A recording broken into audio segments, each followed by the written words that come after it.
Pusiste confitrión, ya. Voy presentando. Entonces, un placer presentar a Constanza Roja Molina, serenense, ¿cierto? Del norte, así como yo, de ahí, de Villa de la Serena. Estudió su licenciatura en la Universidad de La Serena, 2001-2005, y luego el doctorado. Bueno, después hubo un magíster, parece, en La Serena, pero después te fuiste, entre medio, parece, a Francia. Y luego doctorado en la universidad, y esto es complicado para mí. Sergi Pontois, algo así. Sergi Pontois. Y ahora estás trabajando ahí. Y es física, matemática e ilustradora, como todo el mundo sabe. Y un placer tenerte, y su charla es lo que todo el mundo está viendo ahora, un poquito largo. Entonces, por favor, Constanza, todo tuyo. Bueno, muchas gracias primero por la invitación. Es un tremendo honor estar hablando con ustedes ahí en Santiago y pucha, me Hola, hubiese Connie. encantado allá. Giuseppe, ¿escuché Giuseppe? Sí. ¿Cómo estás, Connie? Hola, bien, Giuseppe. Que eso es lo que me encanta de la Católica, está lleno de amigos. Múdate. ¿Qué espera más? Ustedes saben que es difícil. Bueno, Sí. bueno, y bueno, yo supuestamente tenía que ir a Chile en verano, pero al final, bueno, con la pandemia no resultó, y en enero, como van las cosas acá en Francia, parece que tampoco voy a poder salir del país. Así que gracias por esta oportunidad para estar ahí con ustedes. Santiago. Y hoy día quiero presentar este tema de operadores de Schrödinger aleatorios y la localización de electrones en medio aleatorio. Y bueno, la idea es empezar con una introducción. Como entiendo que aquí, bueno, la audiencia es bien variada, hay varios expertos en este tema, así que espero que no sé, tengan algo para entretenerse en la primera parte. Y luego voy a hablar de algunos resultados recientes y también algunas ideas para proyectos para el futuro. Y quiero mostrar también cómo esta teoría, que se inició a fines de los años 70, todavía encuentra nuevas aplicaciones en distintos modelos, y cómo muchas también de las preguntas originales están todavía abiertas. Y bueno, y quiero empezar con la motivación. La motivación física detrás de este problema es estudiar la propagación de electrones en materiales con defectos. Entonces uno tiene que pensar que cuando uno tiene un material, hay toda una teoría sobre la propagación de electrones en estos materiales. Entonces si uno pone una corriente eléctrica, o sea, que quiere decir un flujo de electrones a través del material, uno tiene dos comportamientos posibles, que el material es conductor, y eso es cuando los electrones se propagan a través del material, y también puede pasar que los electrones no se propaguen, y en ese caso uno habla de un aislante. Y aquí una pequeña idea de cómo voy a contarle más adelante que, bueno, la propagación de electrones finalmente es un problema de estudiar la propagación de ondas en un material, de ondas cuánticas. Y bueno, ¿qué pasó? En el año 58, Philip Anderson hizo un descubrimiento.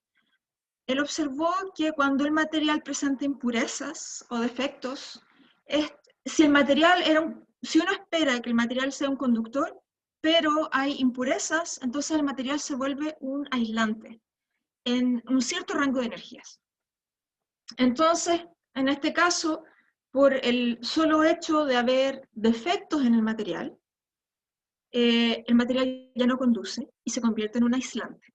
Y ese fenómeno de que el material sea un aislante porque hay defectos en él, es lo que se llama localización de Anderson hoy en día. Y Anderson, por este descubrimiento, obtuvo el Nobel de Física en el año 77.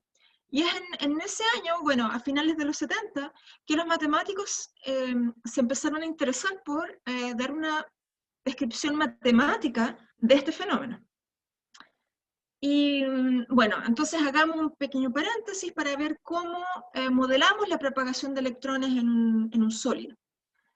Estamos trabajando en mecánica cuántica, entonces tenemos un electrón y eso lo representamos con una función en un espacio L2, en un espacio de Hilbert, que en las aplicaciones va a ser L2 de RD, si estamos pensando en el espacio común continuo, o en L2 de ZD, si estamos pensando en el análogo discreto, en la propagación de partículas en un reticulado. Y esta onda representa, esto es lo que sale en el dibujo, el módulo al cuadrado representa la probabilidad de encontrar el electrón en una cierta región del espacio. Ahora nosotros sabemos que, bueno, en física clásica, si tenemos una partícula, conocemos la posición y la velocidad, entonces el momento de la partícula en cada punto, pero en mecánica cuántica, ahora cuando hablamos de partículas cuánticas, ya no tenemos esa descripción exacta. Lo único que podemos saber es dónde en una región del espacio, si es más probable o no encontrar el electrón ahí. Y esa probabilidad la da esta función. Entonces, si estamos pensando en un flujo de electrones o ver si el electrón se propaga en un material, finalmente lo que vamos a estudiar es esta función. Esta función nos va a decir si el electrón se mueve en el material o no. Si miramos esta función nos va a dar esa información. Y esta función, como modela el electrón, esta función es una solución de la ecuación de Schrödinger.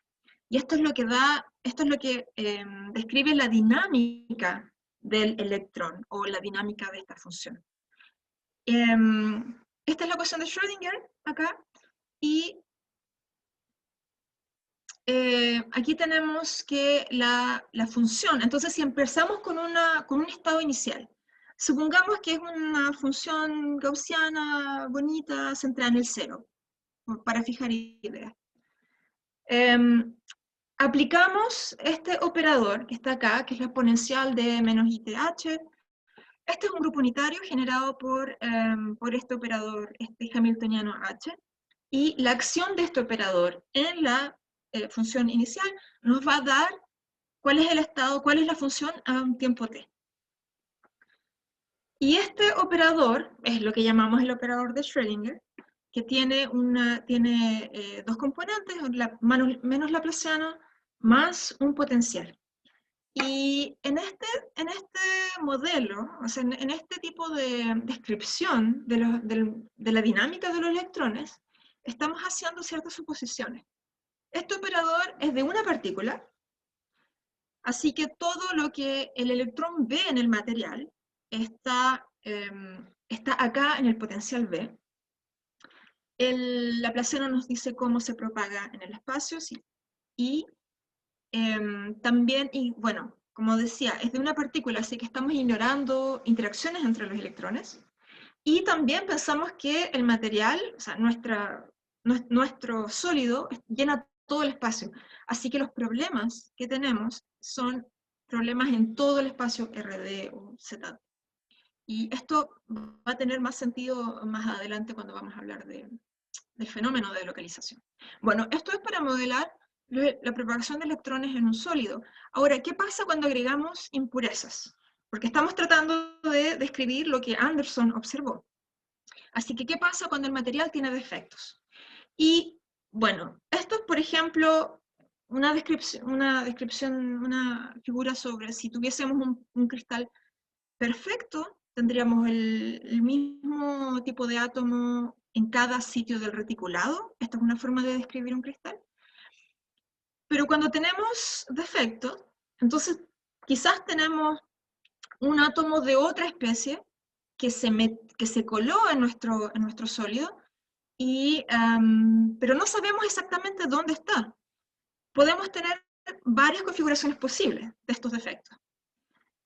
Y lo que Anderson propuso fue, bueno, en cada sitio del reticulado vamos a poner un potencial. Esto es la forma usual de modelar un cristal, pero el potencial va a cambiar para describir estos defectos, y vamos a considerar todas las configuraciones posibles. Entonces, eso nos lleva naturalmente a considerar un espacio de probabilidad, donde cada elemento de este espacio de probabilidad puede estar asociado a una realización del potencial. Entonces, cada omega me va a dar una realización del potencial que va a ser una configuración de este tipo. Entonces, cuando de cierta forma estamos diciendo que podemos parametrizar nuestro potencial con esta variable, omega, que la podemos pensar como un vector infinito, aleatorio. ¿Okay? Que un omega lo podemos pensar como una configuración de, en este caso sería azul-gris, pero en general este omega puede tener valores entre 0 y 1, puede ser una distribución gaussiana, puede ser una distribución discreta, etc. Bueno, y con este potencial aleatorio, lo que obtenemos es un hamiltoniano aleatorio. Esto es lo que llamamos el operador de Schrödinger aleatorio. Y lo que tenemos acá, y quiero hacer hincapié en esto, es que este operador ahora está parametrizado por este omega. Entonces, para cada omega, yo voy a tener un operador, una realización del potencial y un operador. Entonces, lo que estamos considerando acá es toda una familia de operadores. Para cada omega tengo un operador, entonces considero toda la familia de hamiltonianos posibles con este potencial. Y uno puede hacer más suposiciones sobre, bueno, cómo son estas variables aleatorias omega, cómo está distribuido este potencial. Y las más estándares, y esas son las que Anderson propuso al principio, bueno, vamos a suponer, vamos a hacer las cosas simples, y que esto es, bueno, que son independientes, estas variables aleatorias son independientes e idénticamente distribuidas, es natural, porque estamos pensando que estos defectos pueden pasar, y no sabemos exactamente dónde los encontramos, así que en cada sitio tenemos la misma probabilidad de tener un potencial o un valor de potencial u otro. Y bueno, suponemos y esto aquí estamos pensando, ok, pensemos que nuestras variables siguen una ley que está entre 0 y 1. Lo que quiero indicar es que para fijar ideas, pensemos que estos omega j están tienen un valor entre 0 y 1, para hacer las cosas simples. Pero esto puede ser más general. Y entonces nuestro espacio de probabilidad es este espacio, este producto infinito, y trabajamos con una medida de probabilidad que viene a ser el producto de todas estas leyes. Bueno, y este modelo, con estas suposiciones, es lo que llamamos generalmente el modelo de Anderson. Y entonces, cuando hablamos de un sólido con impurezas, estamos hablando de un medio aleatorio. Y lo que Anderson observó fue que los electrones no se propagan en un medio aleatorio. Y esto es lo que llamamos localización de Anderson. Localización porque no se propagan. Bueno, y veamos más de cerca el modelo de Anderson. Para fijar ideas, pensemos en el caso del reticulado, en el E2 del reticulado, para hacer las cosas simples, porque en ese caso estamos, bueno, y en dimensión 1, estamos trabajando con matrices. Bueno, entonces tenemos nuestro operador aquí, nuestro laplaciano discreto, que se describe de esta forma, que es un operador de diferencia. Tenemos, sí, en este caso, nuestra función va a ser, en este caso es una secuencia, y nuestro potencial aleatorio actúa de la forma siguiente. Es un operador local, lo que hace es tomar la función en el punto, en el sitio n, y multiplicarla por un valor que es una variable aleatoria. Entonces, bueno, nuestro operador entero se ve de esta forma, y si entonces ahora se puede hacer la pregunta, bueno, ¿cuál es el espectro de este operador? Y es cierto que tenemos un operador aleatorio, y como lo decía antes, esto significa que estamos tratando con toda una familia de operadores parametrizados con este omega. Uno puede mostrar, porque las variables son I y D en realidad, uno puede mostrar que, a pesar de que el espectro en principio podría depender de la configuración, tenemos ciertas propiedades, y esto es una consecuencia de tener un potencial definido en un reticulado y con variables aleatorias I y D. Gracias a eso podemos decir que nuestro operador, en realidad, el espectro es casi seguramente un conjunto definido, es un intervalo. Y casi seguramente, aquí me refiero a que para casi toda configuración omega, el espectro del operador es este conjunto. Así que cuando trabajamos en el espectro del operador, esto tiene sentido para casi todas las configuraciones, que es lo que nos interesa, que es físicamente, que tiene sentido físicamente. Y, por ejemplo, en dimensión 1, nuestros operadores se ven así. El laplaciano se ve, bueno, es una matriz con 3 diagonales, y el operador B omega es una matriz donde en la diagonal van las variables aleatorias. Entonces esto es una matriz aleatoria. Y uno puede calcular el espectro de este laplaciano, no voy a ahondar en los detalles, pero el espectro del laplaciano, en analogía con el espectro, con el caso del laplaciano continuo, este espectro en este caso está acotado, pero lo más importante es que es absolutamente continuo.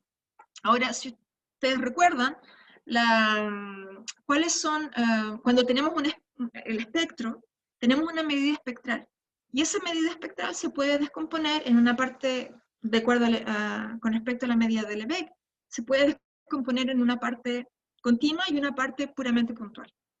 ¿Y qué pasa acá? Que este espectro es continuo, el espectro del laplaciano, pero el espectro del potencial aleatorio es puramente puntual. Todos los valores en el espectro son valores propios. Y entonces la pregunta ahora es, bueno, ¿cómo es el espectro de la suma de estos operadores, del hamiltoniano total? Si vemos este operador como una perturbación aleatoria del laplaciano, ¿qué pasa con el espectro del laplaciano? Si el espectro del laplaciano es continuo, ¿qué pasa cuando lo perturbamos con este potencial? ¿Es todavía continuo o cambia su naturaleza? Y ese es el tipo de preguntas que uno también se hace. ¿Cómo es el tipo espectral de este hamiltoniano? Y de cierta forma uno puede pensar en esto como una competencia entre estos dos operadores. Uno trata de propagar, que esto es lo que hace el espectro continuo, y el otro, el potencial, trata de localizar. Entonces la pregunta, estas dos fuerzas están compitiendo, ¿cuál gana? Y entonces hagamos esto más preciso. Pensemos, bueno, ahora estamos hablando de la propagación de los electrones en un medio aleatorio, sabemos, lo vimos antes, esto está dado, la dinámica de los electrones va a estar dada por la ecuación de Schrödinger, pero en este caso el hamiltoniano va a ser este hamiltoniano aleatorio. Y esto es lo que nos da la información sobre la propagación del electrón, este objeto, la exponencia, este grupo unitario. Ahora, como lo mencionaba recién, hay una perspectiva, hay un aspecto espectral. ¿Cuál es el tipo espectral del operador H omega que mencionaba recién? ¿Es continuo o es puramente puntual? Y hay otra perspectiva que es dinámica, que es de ver qué pasa con esta función cuando el tiempo pasa, con el tiempo. ¿Qué pasa con la norma, más precisamente? Acá, como tenemos un operador unitario, la norma de esta función va a ser la misma para todo t. La norma no va a cambiar. Pero, ¿qué va a cambiar? Es dónde la norma está concentrada. Entonces, quizás si partimos con una función a soporte compacto, por ejemplo, la norma va a estar completamente concentrada en esa región. Pero a un cierto tiempo t, quizás la norma se va a empezar, la mayor parte de la función va a empezar a correrse en el espacio. Y ese es el tipo de preguntas que vienen de este aspecto dinámico. Bueno, ¿y cuáles son los resultados típicos para el modelo de Anderson? ¿Qué pasa en este caso? Desde el punto de vista espectral, el comportamiento típico es ver espectro puramente puntual con valores propios, de multiplicidad finita y con funciones propias exponencialmente decrecientes. Esa es una noción de localización, pero de un punto de vista espectral, que las funciones propias son exponencialmente decrecientes. Y del punto de vista dinámico, bueno, y aquí simplemente, claro, vamos a tener en alguna parte del espectro, no quiero especificar mucho esto, pero en alguna parte del espectro vamos a ver espectro puramente puntual. Fuera de eso, no sé. Ahora, desde el punto de vista dinámico, ¿qué va a pasar? Cuando vemos localización de Anderson, lo que pasa es que la norma de esta función va a quedar concentrada en la misma región para todos los tiempos. O sea que no importa cuánto tiempo yo espere, la norma se va a quedar en una región acotada. Y eso es lo que vio Anderson. Y esta es finalmente la descripción matemática que explica, que describe lo que Anderson observó. Y esto, cuando digo estos son resultados típicos para el modelo de Anderson, es porque hay toda una teoría detrás de esto. Hay, desde fines de los años 70 hasta ahora, se han desarrollado métodos para probar estos resultados. Y hoy en día el fenómeno de localización, que es este aspecto, se conoce bastante, se entiende bastante bien. Ahora, este aspecto implica el espectro puramente puntual. Y acá, esta es la definición más precisa de lo que es localización dinámica. ¿A qué nos referimos con, bueno, estamos tratando de hacer más rigurosa esta noción de que la norma está concentrada en una región acotada para todo tiempo? Es esta definición de localización dinámica. Decimos que el operador está dinámicamente localizado en un intervalo de su espectro si para toda función de soporte compacto y todo P tenemos que lo siguiente, esta expresión está acotada. ¿Qué es esto? Aquí este psi0 es la función, el estado inicial con el que partimos en tiempo cero. Esta es una función que simplemente está cortando y está limitando el intervalo del espectro que puedo ver. Entonces esto es una proyección en un subespacio espectral. Yo no me interesa todo el espectro, solamente me interesa el espectro que está asociado a este intervalo I.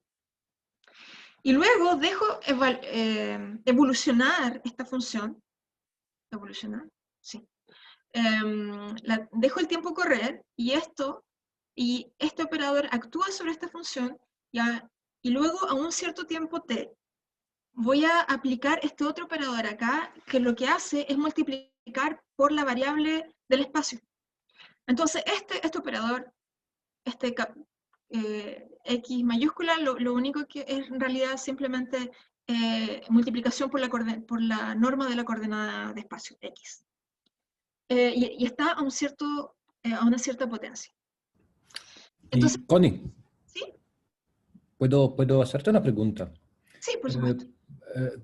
¿Por qué o para qué uno pide que eso sea cierto para todo lo P más grande que cero? ¿No podría ser suficiente, por ejemplo, imagino físicamente, que simplemente el módulo o el módulo cuadrado de la posición sea acotado en el tiempo? O sea, decir que, bueno, si tengo eso por pi igual a 4, eso es suficiente para decir que localización.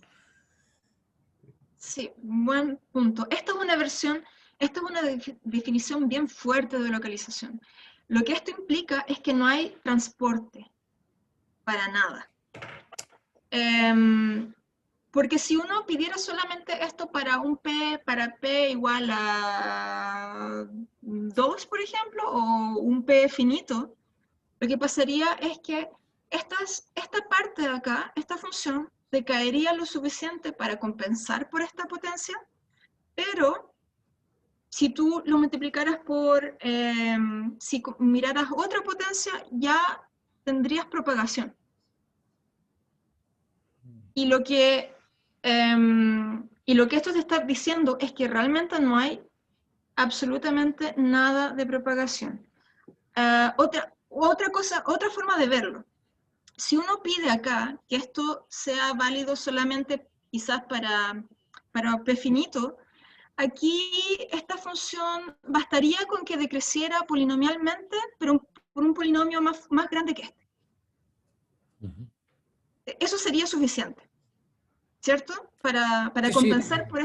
por este Sí, ya. eso lo entiendo, matemáticamente lo entiendo. Más que nada la mi pregunta era un poquito más en el sentido físico. ¿Por qué no sería suficiente decir que no tengo propagación cuando tengo un decaimiento polinomial y el cuadrado de la posición, que de alguna manera es una indicación de dónde está la partícula, esa cosa no cambia mucho en el tiempo? Ya, O sea, cuando, lo entiendo que esa definición es muy fuerte. Lo sí. que me estoy pidiendo es por qué físicamente tenemos que pedir algo tan fuerte. Bueno, sí, Pero, pero voy para allá. gracias. Si tenemos que esto decae solamente polinomialmente con una potencia bien, decae fuerte, pero polinomial, entonces nos vamos a obtener que las funciones propias son exponencialmente decrecientes y que realmente están localizadas. Ok, O sea, no gracias. vamos a lograr a decir que realmente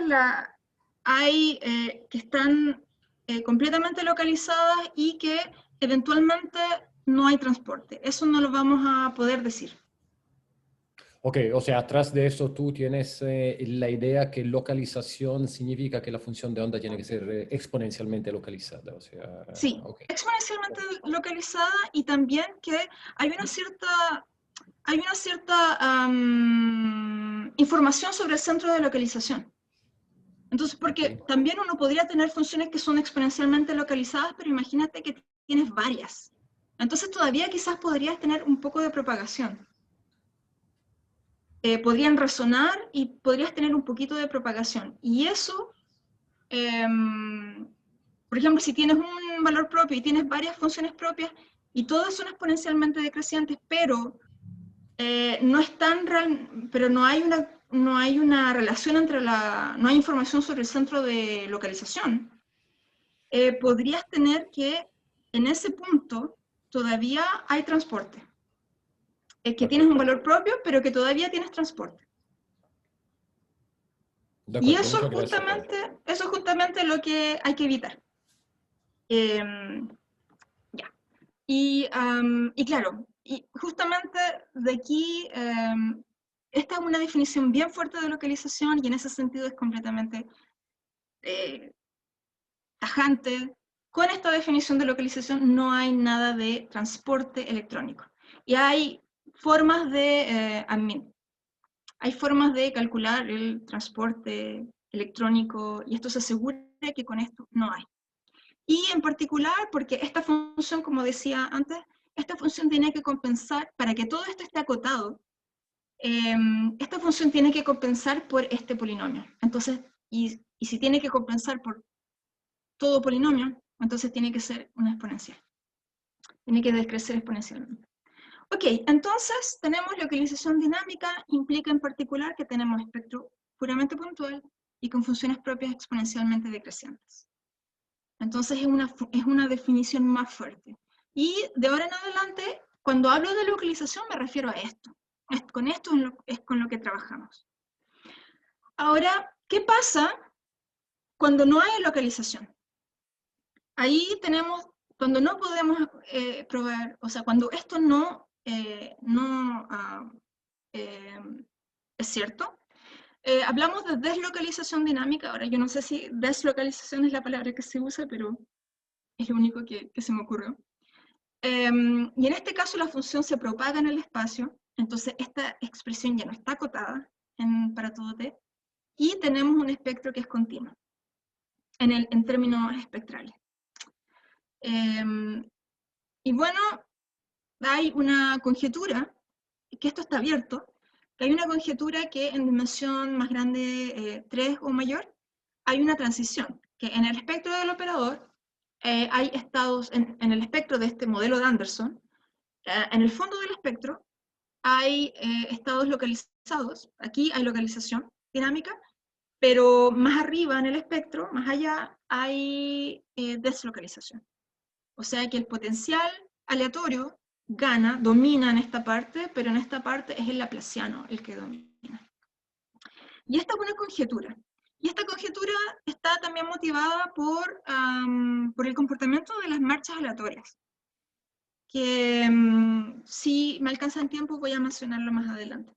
Para las marchas aleatorias, en ZD hay una transición de fenómeno de recurrencia y transiencia. Recurrencia es cuando la marcha vuelve al punto donde empezó, y transiencia es cuando se escapa al infinito. Y esta transición de Anderson se piensa que es en analogía a esta transición para las marchas aleatorias, pero no hay ninguna conexión rigurosa, entonces no se puede extraer información de la marcha aleatoria para estos operadores. Así que este fenómeno sigue siendo, esta pregunta sigue estando abierta en muchos casos, en el caso del modelo de Anderson en particular. Ahora, quiero mencionar, esto más que nada para las personas que no manejan la teoría de Anderson, que es, bueno, yo hablo mucho de, ok, estos resultados, esto se conoce, estos son los resultados típicos, ok, pero ¿cuáles son? Hay métodos para mostrar esto. Y los métodos, bueno, esto se ve un poquito enredado, pero lo único que quiero decir acá es que los métodos se basan en el estudio de la resolvente. Porque la resolvente da el decaimiento de las funciones propias. Si hay funciones propias, uno puede encontrar una expresión para las funciones propias en términos de la resolvente, y entonces los métodos que se conocen que funcionan para dimensión arbitraria, que son el análisis multiscala y el método de momentos fraccionarios, todos se interesan en cómo mostrar el decaimiento de este término, de la resolvente. Ahora, por supuesto, esta cosa tiene que estar definida, y por eso lo que acá vemos que es fácil de verlo en el caso discreto, porque en el caso discreto podemos pensar en un cubo, en lambda, que es un cubo, como este cubo, la línea gruesa que está acá, y podemos cortar nuestro operador. Pensar, ok, vamos a hacer un corte en esta línea gruesa, vamos a pensar en lo que hay adentro del cubo y lo que hay afuera del cubo. Y cuando escribimos nuestro operador, pensando en este borde, cuando le agregamos este borde, lo que tenemos que hacer es agregar un operador que representa el borde, que es este que está acá.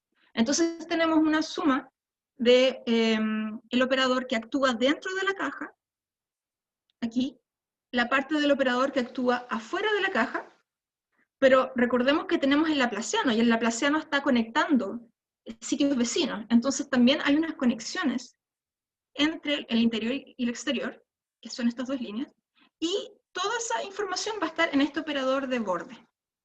Y acá lo único que hago es decir, ok, si miramos nuestro operador, esta suma, si la miramos dentro de la caja, lo único que vemos es el operador que está dentro de la caja. Si la miramos afuera, solamente vemos el operador que actúa afuera, y luego nuestro operador de borde conecta pares.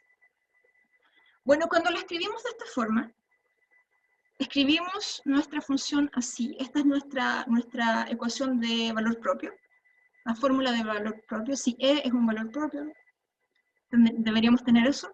Ahora, en principio, si no cortáramos, bueno, no podemos invertir esta expresión acá.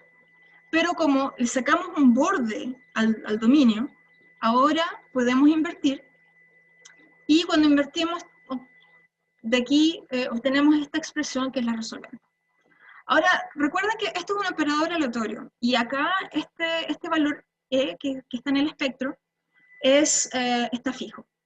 Entonces aquí va a entrar todo el aspecto probabilista de cómo podemos acotar esta resolvente. Tenemos que asegurarnos que E no sea un valor propio de este operador, porque si no, esto no va a estar definido. Y todo el juego es controlar las singularidades de esto. Los valores propios de H omega van a ser singularidades de esta expresión, pero esos valores propios son aleatorios. Así que hay que ahí jugar con las probabilidades para tratar de evitar estas singularidades y ver con qué probabilidad podemos evitarlas. Entonces, los métodos, estos dos métodos que mencioné, se concentran en la resolvente. Y así es como uno prueba todas estas definiciones de localización con el grupo unitario, etc. Todo eso es a partir de información sobre la resolvente. Ok, ahora yo quisiera, bueno, voy a pasar rápido porque, no sé, ¿cuánto tiempo me queda? Deberían ser como unos 12 minutos, 13 por ahí. Ok, ok, quizás voy a pasar rápido entonces, porque me quedan algunas, ok.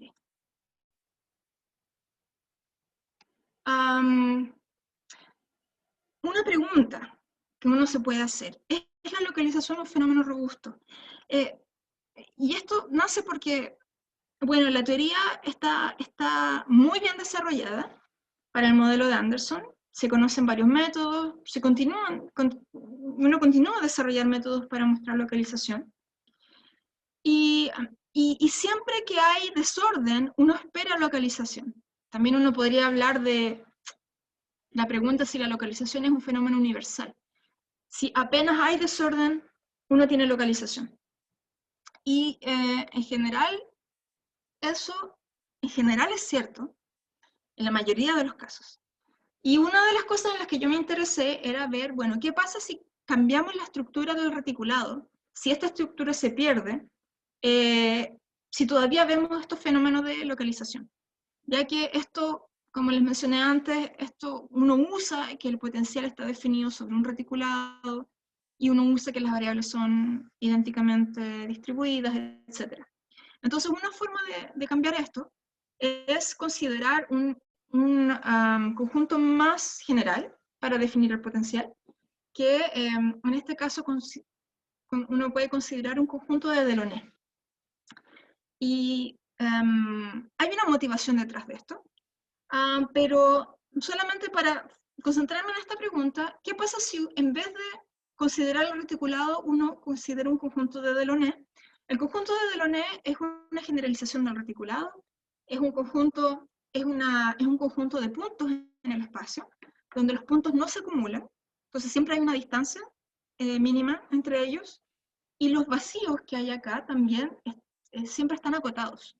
Entonces, de cierta forma es un conjunto homogéneo en el espacio, pero es discreto. Y no es necesariamente periódico. Y bueno, en nuestro potencial, por ejemplo, se vería algo así, si estuviésemos en el caso discreto. La respuesta es sí, a la localización no le importa que no haya periodicidad. Y para esto uno puede estudiar un modelo que es lo que llamamos el modelo de Delaunay-Anderson, Delaunay por el conjunto de Delaunay, que es una versión aleatoria del modelo, perdón, es una versión del modelo de Anderson, donde el potencial está definido en un conjunto que no es periódico.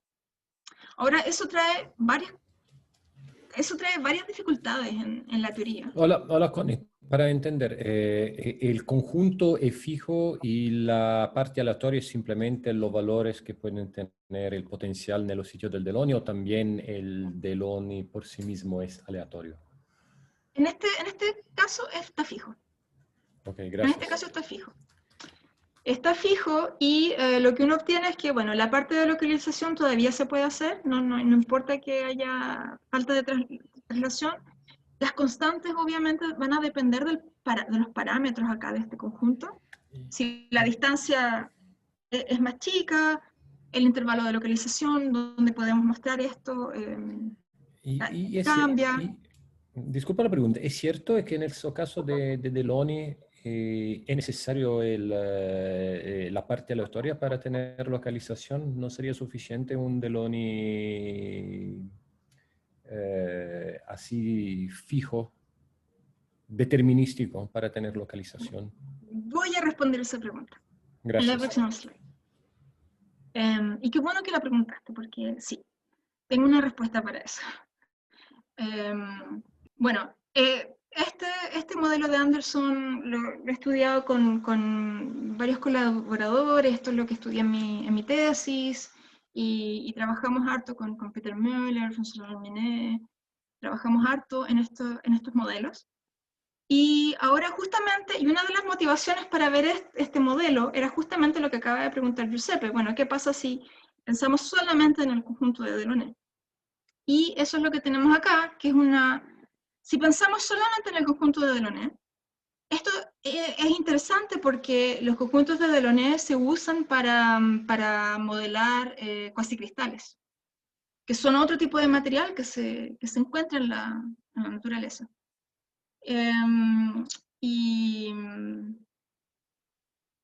Por ejemplo, el embalsado de Penrose es un ejemplo de este conjunto de Delaunay, que tiene unas propiedades geométricas muy interesantes y que es muy regular a pesar de ser completamente no periódico, aperiódico. Y bueno, y el reticulado es un caso particular de un conjunto de Delaunay. Entonces, de cierta forma, los conjuntos de Delaunay hacen como juegan entre, uno puede ver configuraciones de Delaunay que son completamente periódicas, hasta, bueno, pasando por un Penrose, que es algo periódico, pero no periódico, pero sin embargo es bien regular, hasta algo, por ejemplo, que podría ser, por ejemplo, si pensamos en el reticulado y si perturbamos cada punto del reticulado de forma aleatoria, un poquito, tenemos un Delaunay que es producto de un proceso aleatorio. Entonces, hay toda una variedad de conjuntos de Delaunay que uno esperaría tienen distintos comportamientos. Y en este caso uno considera el espacio de los conjuntos de Delaunay, y hay una topología apropiada asociada a eso, pero que no vamos a entrar en esos detalles. Y luego uno puede pensar, bueno, para estudiar la propagación de los electrones en este espacio, en este conjunto, perdón, en el material que tiene el potencial definido en este conjunto, lo que uno hace nuevamente es mirar el operador de Schrödinger. Pero ahora uno puede mirar el operador de Schrödinger, pero parametrizado por este conjunto de Delaunay. Si uno quiere considerar varios conjuntos de Delaunay, una familia de conjuntos de Delaunay, uno puede mirar este operador como una familia parametrizada por este conjunto. Y este problema se ha estudiado bastante en dimensión 1, porque en dimensión 1 hay varias técnicas de sistemas dinámicos para estudiar estos hamiltonianos. Hay los hamiltonianos de Fibonacci, hamiltonianos cuasi periódicos más generalmente, y hay gente que trabaja mucho en eso, por ejemplo David Damanik, Lana Jitomirska y Artur Ávila también han aplicado mucha teoría de sistemas dinámicos para entender las propiedades espectrales y dinámicas de estos operadores en dimensión 1. Pero en dimensión arbitraria, hasta ahora, lo único que se sabe, bueno, y en dimensión 1, ¿cuál es el resultado típico que uno encuentra? Es que el espectro de estos operadores es singularmente continuo. Entonces es una cosa un poco rara, no es puramente puntual, no es, bueno, si el conjunto de Delaunay es periódico, por supuesto, es absolutamente continuo. Pero si no es, si digamos es un Penrose, uno esperaría que esto fuese singular continuo.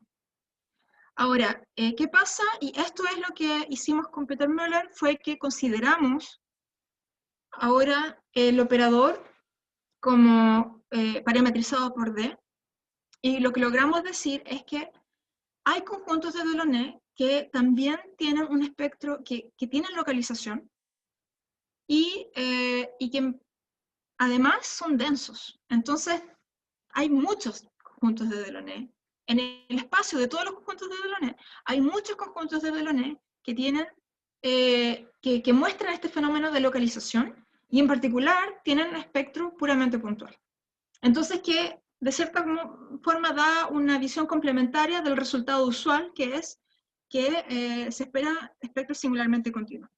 Ahora, el único resultado que había sobre el espectro de estos operadores era un resultado de Lenz y Stallman del 2006, donde ellos mostraron que uno puede encontrar que, topológicamente hablando, la mayor parte de los conjuntos de Delaunay tienen el operador de Delaunay tiene espectro singular continuo, singularmente continuo. Bueno.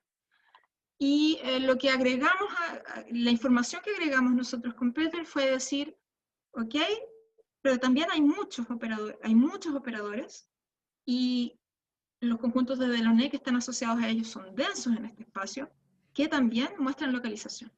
O sea, nos podemos dar un conjunto de Delaunay cualquiera, y siempre podemos encontrar un conjunto que está bien cerca, de acuerdo a una cierta distancia, por supuesto que hay que definir, y que ese conjunto tiene localización.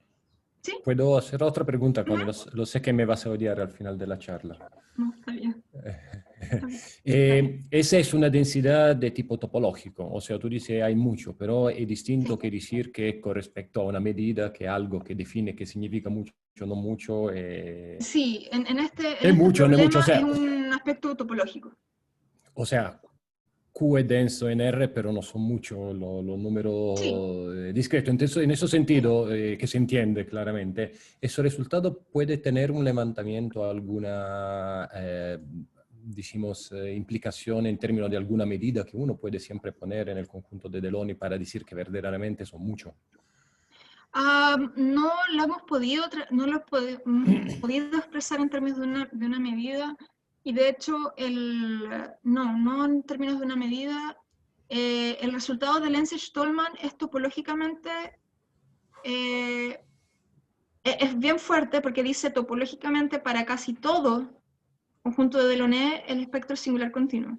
Y esto es algo que de hecho, este es una generalización de un resultado de Simon, que él mostró que para el modelo de Anderson, si bien el modelo de Anderson para casi toda configuración hay localización, en términos de medida, topológicamente hablando, hay localización para casi ninguno. O sea, lo que topológicamente hablando, para casi todas las configuraciones, hay espectro singular continuo. Pero desde el punto de vista de medida, es para casi todos. Entonces, hay una diferencia, y quizás a eso apunta tu pregunta, que, Sí. que hay esta dualidad, que desde el punto de vista de medida, localización es algo muy presente, que ocurre mucho, pero desde el punto de vista topológico esto ocurre muy poco. Okay. Acá nosotros esperábamos lo mismo, pero no logramos obtener una... no logramos hacer esto, y es realmente por cómo hacemos la demostración, porque no tenemos mucho control sobre los operadores de Delaunay. Porque ahora voy a terminar con esto. Lo que pasa es que randomizamos el potencial de Delaunay, y al randomizarlo, tenemos un potencial de Delaunay como, digamos, residual. Y con esa randomización nos salimos de la clase de los conjuntos de Delaunay de parámetro fijo. Entonces es súper difícil de agarrar estos conjuntos y decir estamos en una cierta familia definida. Es muy difícil. Entonces por eso no pudimos, hasta ahora no hemos podido decir más que esto sea denso. Nosotros esperábamos obtener que fuese topológicamente muy pequeño el conjunto, porque eso es lo que Lenz y Stallman muestran, pero ok, nosotros podemos trabajar, ok, perdimos control en la parte topológica, pero ganamos control en decir, en esta parte del intervalo es donde hay localización, porque el resultado de Lenz y Stallman es para un intervalo, es de existencia, existe un intervalo. Y nosotros podemos decir, el intervalo está acá en el ínfimo del espectro. Bueno, entonces, ya que se me está acabando el tiempo, quisiera decir, solamente agregar que, bueno, creo que lo último, en realidad no sé si tiene mucho... Bueno, no voy a hablar, lo siento, quería también mencionar algo que estamos haciendo con Olivier, pero bueno, no alcanzo, así que bueno, eso puede ser para otro día. Y bueno, lo último ¿Puedo ocupar un minuto más o termino ahora? Ah, claro que sí, claro que sí. Ya. Lo último, ¿qué pasa con la deslocalización? Y bueno, esto es solamente recordando lo que había mencionado antes sobre la deslocalización. Y esto es muy interesante, pero también es un problema muy, muy difícil. Porque conocemos, o sea, sabemos harto sobre la región de localización, pero no sabemos nada sobre la región de deslocalización, o muy poco. Y bueno, quizás Cristian sabe mucho más que yo sobre esta región. Hay modelos donde uno trata de ver unos modelos que construimos para tratar de ver un poco de la deslocalización, para ver cómo emerge. Y una cosa algo que he estado buscando últimamente, que me ha interesado últimamente, es entender mejor esta conexión entre los operadores aleatorios y las marchas aleatorias. Y en este sentido, hay dos direcciones de trabajo en las que estoy trabajando en este momento, que es una de estudiar operadores fraccionarios, que es el modelo de Anderson, pero con un laplaciano fraccionario. Ups, perdón, aquí debería ser alfa sobre 2, no está 2 acá. Y que lo que hace este operador fraccionario es justamente darle más fuerza a la parte de la deslocalización, empujar la propagación de los electrones. Y a mí me interesa ver cómo pasa ahora esta competencia entre este operador que empuja la propagación y el potencial aleatorio que localiza. Y bueno, y hay otras conexiones que se han descubierto hace pocos años. En 2017 se descubrió una conexión entre marchas aleatorias reforzadas y operadores aleatorios. Y bueno, y lo que me interesa, no voy a ir más en detalles por falta de tiempo, pero lo que me interesa es que tengan esta idea que hoy en día toda la teoría que se ha desarrollado se está usando para obtener información sobre otros modelos. Por ejemplo, el modelo aperiódico, que a mí me interesaba mucho. Después, ahora con Olivier estamos viendo los exponentes de transporte para operadores unitarios. Los operadores unitarios no son operadores de Schrödinger. Aquí la parte aleatoria entra de una forma multiplicativa. Ok, ignoren todo esto, pero solamente fíjense acá. Entra de otra forma, pero muchas de las técnicas que se han desarrollado para los operadores Schrödinger aleatorios sirven también para los operadores unitarios. Y esto cobra más importancia ahora con todo lo que esto de la computación cuántica, ahora que está muy en boga. Porque aquí tienen un rol bastante especial las marchas aleatorias cuánticas. Y los operadores unitarios son, digamos, un baby model para eso. Es un primer paso para estudiar las marchas cuánticas aleatorias. Bueno, entonces eso, y quería terminar con eso, de decir que, ok, todavía encontramos aplicaciones para estos métodos, porque todavía hay muchas cosas que no han sido exploradas, y también, último mensaje, que también hay muchas cosas que están siendo desarrolladas en otras comunidades, pero como las comunidades no se hablan mucho, no se sabe mucho. Por ejemplo, yo me interesé por este operador del fraccionario, pero después descubrí que hay una comunidad en probabilidades estudiando estos procesos estocásticos relacionados a eso, también interesados en modelos aleatorios, pero que las dos comunidades no se conocían. Así que espero que en el futuro esto va a cambiar. Gracias. Muchas gracias a ti, Constanza. El aplauso. Gracias, Constanza. Me imagino que van a haber miles de preguntas, no sé por qué tengo esa sensación. Hay una mucha pregunta en gente el chat parece. primero. Y hay una en el chat de Isabel, pero quedó como atrás, quizás Isabel la quiere hacer, no En sé. realidad es como bien simple la pregunta y tal vez no es lo que escribí ahí. Es respecto a los delon de tu teorema, que dijiste, cuando dijiste que los delon de ese tipo eran densos. Y dijiste que no se podían describir, o sea que no pertenecían a una familia que tú pudieras describir, pero ¿hay alguna familia de delon que siempre satisfaga eso, por ejemplo? Sí. De hecho, nosotros podemos empezar con cualquier conjunto de delones. Delon. Empezamos con cualquier conjunto, para empezar aquí está mejor. Empezamos con cualquier D, ¿y qué pasa? Los separamos en dos conjuntos de Delaunay. Bueno, tiene que tener esta propiedad, que lo podemos escribir como una unión de dos conjuntos de Delaunay. Entonces, bueno, siempre podemos hacer eso. Y en uno de esos ponemos variables aleatorias de Bernoulli. Entonces lo randomizamos.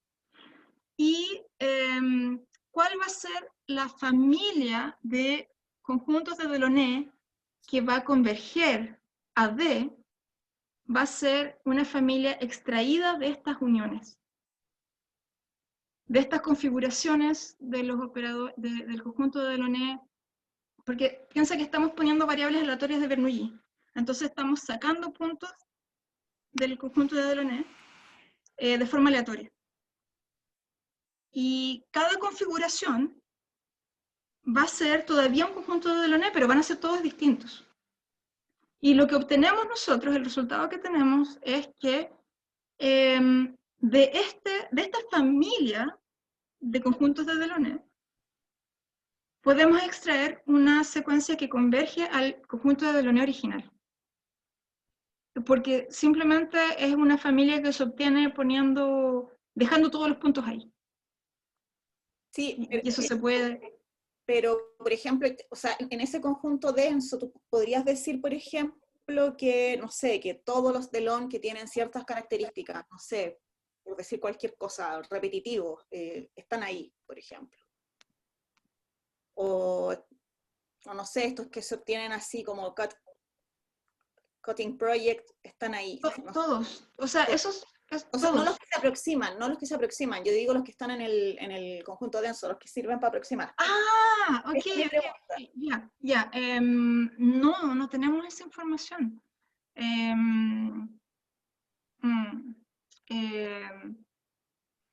Todo lo que sabemos, porque es un resultado de existencia, y ahí usamos el lema de Borel-Cantelli, de hecho.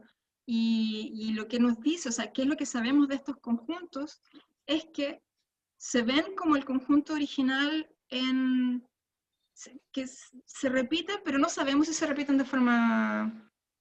¿Cómo se repiten? No sabemos si...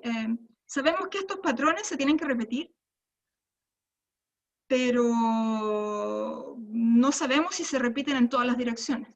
Yeah. Entonces no podemos decir que estos conjuntos que aproximan, que tienen propiedades bonitas, por ejemplo. Ya, ok. Gracias. ¿Hay más preguntas por ahí? Giuseppe, quizá. No, para mí es suficiente. Yo tengo un par de preguntas cortitas. La primera es como más técnica. ¿Cómo uno define el laplaciano discreto, supongo también, en un conjunto de Delaunay? Es que acá estamos trabajando, si es en el caso discreto, es un Delaunay que está inmerso en ZD. Ya. Entonces solamente el potencial, o sea, el laplaciano funciona de la forma usual en ZD y es el potencial el que en este caso a veces no hay potencial, o sea, es cero, y a veces hay potencial aleatorio. Entonces, también se le llama el modelo de Anderson con hoyos, con sitios que faltan. Y la segunda pregunta que tenía, que bueno, es un poco más como ambigua y va como desde el punto de vista físico, quería entender, porque claro, el electrón es una onda, que yo me imagino, la única onda que yo me imaginaron, onda del sonido, o una onda de vibración. No me puedo imaginar una onda, ¿cómo se llama?, asumiendo valores complejos, se me hace un poco más complicado, pero quería saber si se podría hacer una aproximación. ¿La interacción de la onda con una impureza es como si la onda rebotara con un obstáculo o no es eso lo que está pasando? Eso sería...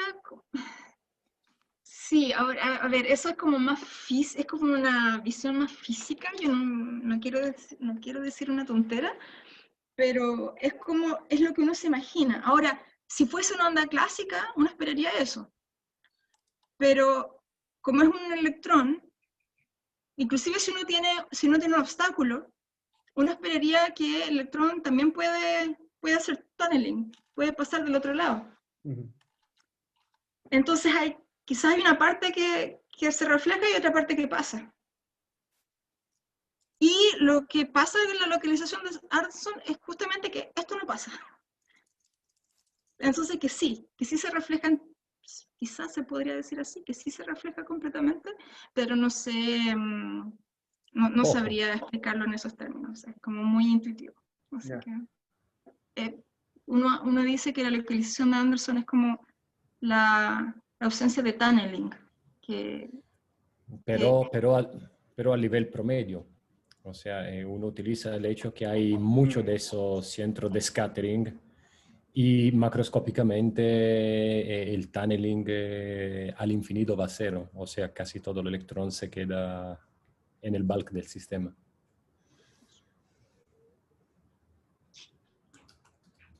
¿Habrá más preguntas por ahí? Sí, hola. Yo tenía una pregunta súper básica, que es el espectro singular continuo. No, espera, ¿es singular continuo? Sí, está bien, ¿no?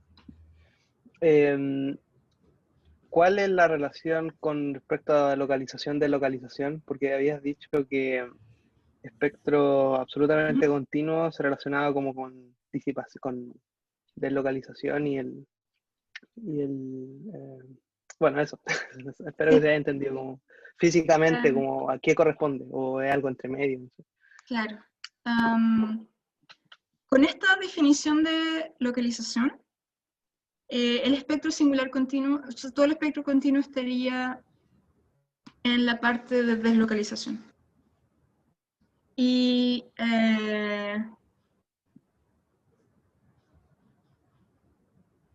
pero sí, es que es como, la definición de espectral y la definición dinámica no es una relación, no hay una equivalencia, no hay una relación 1 a 1.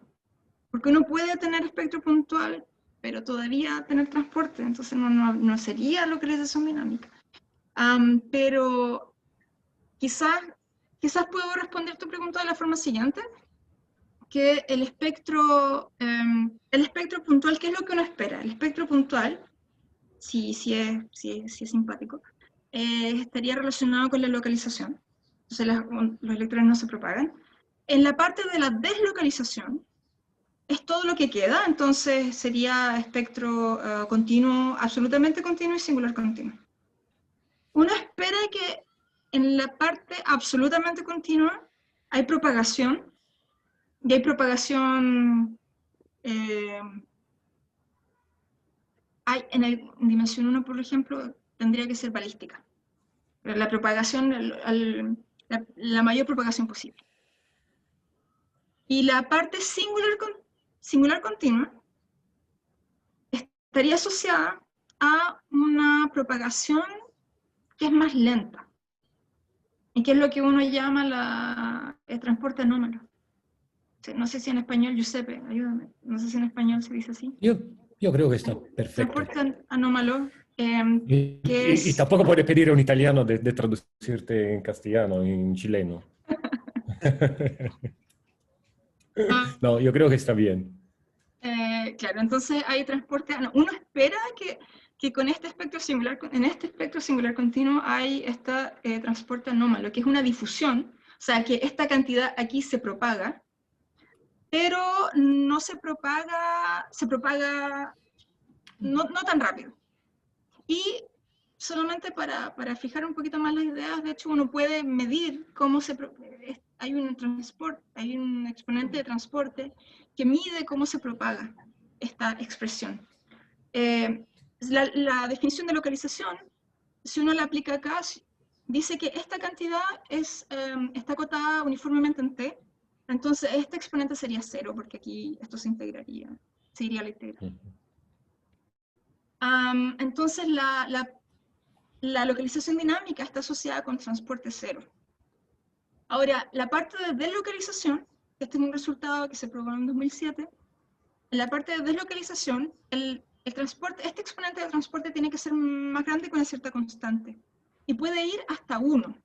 Entonces hay todo un rango entre, digamos, 1/2 y 1 para este exponente de transporte. Y el espectro singular continuo debería estar ahí. Ya, muchas pero gracias. no se sabe mucho. De hecho, justo había pensado eso, de que en el caso cuando esa esperanza era infinita, como si es que se podía, si es que se sabía algo como el crecimiento con respecto a ti. Un Sí, de poco. hecho, todo esto es el estudio de los exponentes de transporte. Bueno, esta es una versión en promedio, también se puede hacer un análisis más fino, pero eso es, hay harta información en dimensión 1 y esto está relacionado con la medida espectral, pero claro, pero la parte singular continua es bien difícil de saber qué pasa ahí. Y esa, de hecho, es una de las motivaciones para mirar el modelo fraccionario. Que la gente que hace experiencias numéricas dice que hay transporte anómalo. Connie, ¿Sí? para eso también una pregunta, ¿conoces alguna como para modelos como cuasi periódicas como relaciona ese exponente tal vez con la dimensión de Hausdorff, con el espectro o cosas así? Yo sé, por ejemplo, algunos como ejemplos donde se tiene medida de Hausdorff cero, de espectro continua singular, y en ese caso hay como casos donde ese no tiene un exponente, pero crece como el logaritmo de t. Pero yo creo que como hay al menos como conjeturas si tienen, si medida de Hausdorff de espectro singular continua es, no sé, es como alfa, entonces se relaciona con... No sé, Recuerdo que, bueno, Hermann, o sea, no, yo sé que Hermann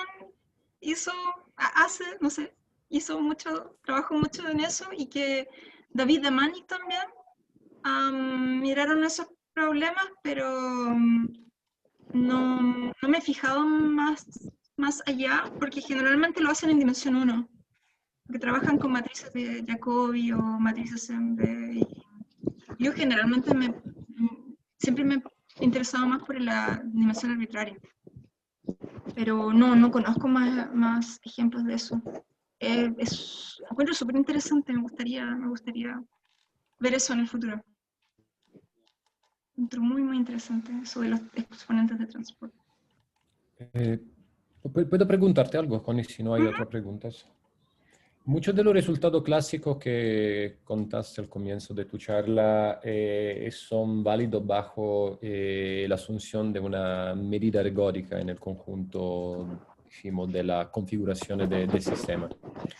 Y yo creo que tú eres la máxima experta de qué pasa cuando no hay medida ergódica, o sea, cuando uno tiene esa falta de ergodicidad.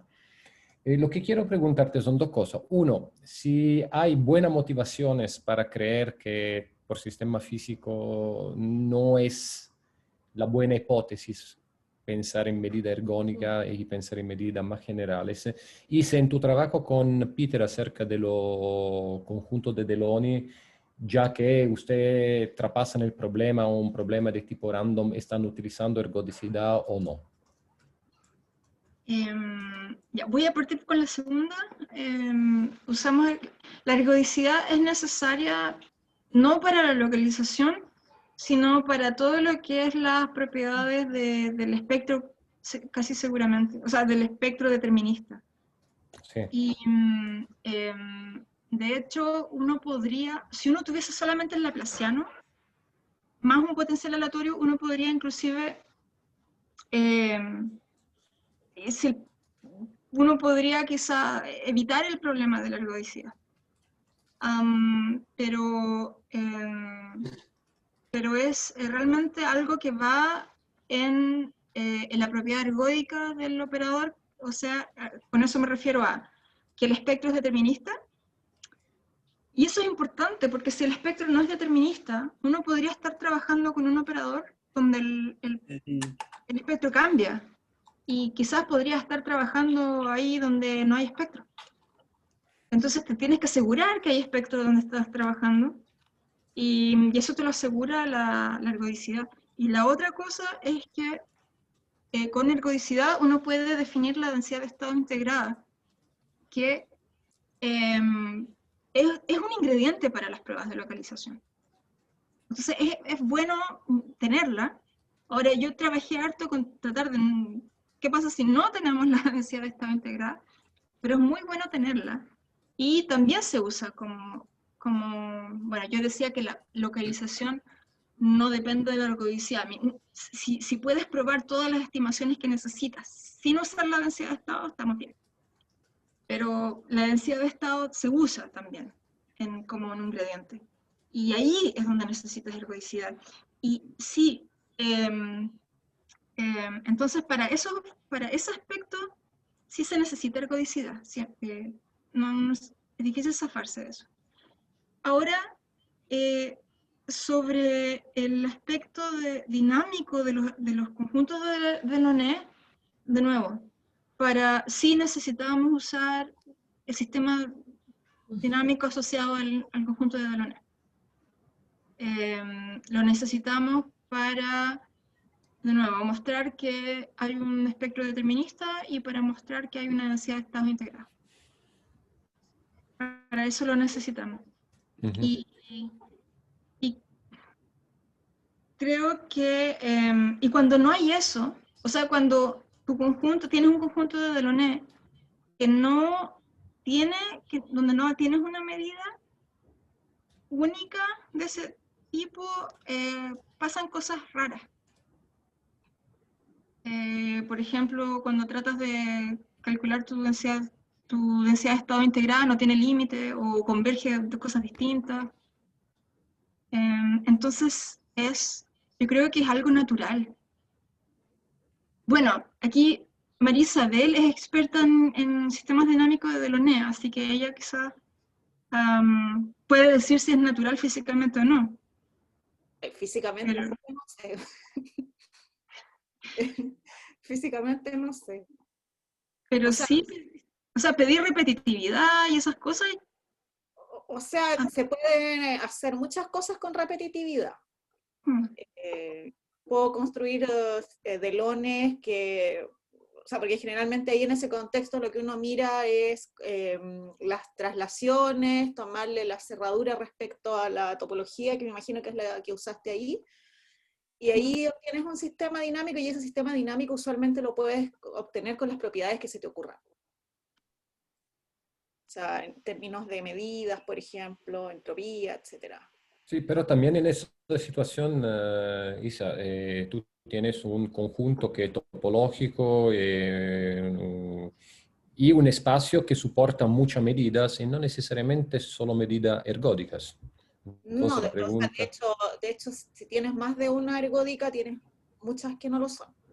Exactamente, entonces la pregunta es o sea, tener una medida ergódica es muy cómoda, pero no veo, todavía no estoy convencido que exista una razón física para que una medida ergódica sea más representativa de la realidad versus toda la otra colección de medidas que existen sobre ese conjunto. Hay unos repetitivos que tal vez son naturales, que son esos donde las frecuencias existen, las frecuencias del motivo, y esos tienen una única medida ergódica, una única medida, digamos. Entonces, una única medida invariante, una única ergódica. Perfecto. Eso es un caso donde hay una información extra que fija el problema, decimos, ¿es cierto?